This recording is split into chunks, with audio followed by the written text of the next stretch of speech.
আসসালামু আলাইকুম এফরিয়ান, কি খবর? কেমন আছো তোমরা সবাই? তো চলো আজকে তোমাদেরকে আমাদের গ্রামের বাড়িতে নিয়ে যাই। এই তো আমরা ঢাকা থেকে রওনা দিয়ে দিয়েছিলাম, অ্যান্ড এটা হচ্ছে আমাদের বাড়িতে যাওয়ার সময় যে রাস্তাটা। তো গ্রামের বাড়িতে মেনলি যাওয়া হয়েছিল, একটা ছোটোখাটো অনুষ্ঠান ছিল বলা যায়। তো এটা হচ্ছে একটা মিলাদের অনুষ্ঠান ছিল। তো এই তো সবাই এখানে সব কিছুর জন্য প্রস্তুতি নিচ্ছিল। অ্যান্ড এই তো কি বলে সবাই আসলে আমরা এখানে মজা করছিলাম ভাই বোনেরা সবাই মিলে। এই দিনটাতে আসলে আমাদের গেট টুগেদারের মতো ফ্যামিলি গেট টুগেদার আর কি। তো এই তো এখানে আহ, কি করছিলাম জানি না, যাই হোক তোমাদের যা ভিডিও দেখাচ্ছি তাই দেখো, কি আর বলবো। এখানে সব কিছু খাবার দাবারের জন্য প্রস্তুতি নেওয়া হচ্ছিল। তো বেসিক্যালি সবজি খিচুড়ি অ্যান্ড পায়েস রান্না করা হয়। তো সবজি খিচুড়ির জন্য এখানে সব কিছু যা যা লাগে আর কি ওগুলো এখানে রাখা হচ্ছিল। আর এটাও এখানে আমার একটা কাজিন ছিল, খেলাধুলা করছিল। এই তো এটা হচ্ছে আমাদের বাড়ি।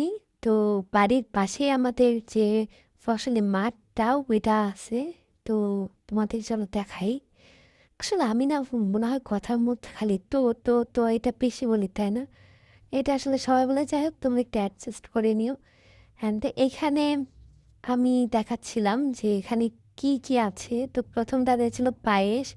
তারপরে এই তিনটা না মেবি চারটা, টোটাল কতগুলো ইয়ার যে করা হয়েছিল, খিচুড়ি রান্না করা হয়েছিল আমার ঠিক মনে নাই।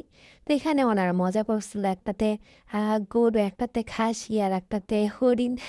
তো এখানে আমার আরেকটা ছোট কাজিন ছিল, তাকে বলছিলাম যে তুমি একটু খেলো, আমি তোমার ভিডিও নিব। তো এমনভাবে গাছটা মারাচ্ছিল, আমি বলছিলাম থাক থাক আর করা লাগবে না, পরে দেখা যাবে গাছটাই ভেঙে যাবে। এইখানে আমার চাচি, সে হচ্ছে বাবুর্চিদের শরবত বানিয়ে দিচ্ছিল। অ্যান্ড এখানে আমি আমার আর একটা কাজিনকে বলেছিলাম যে আহ, এইটা খাও, তো খেয়ে একটা রিভিউ দাও। ও এমন রিভিউ দিচ্ছে, মানে সবাই আমরা হাসতে হাসতে শেষ। মানে কি বলবো, যে এটা হচ্ছে ওই যে খেজুরের রসতে যে গুড়টা আছে না, ওই গুড় খেয়ে এমন রিয়াকশন দিচ্ছে। আচ্ছা যাই হোক, এখানে হচ্ছে আমরা সব কাজিনরা যখন একসাথে হই তখন খুবই মজা হয়। এখানে আমরা খেলছিলাম।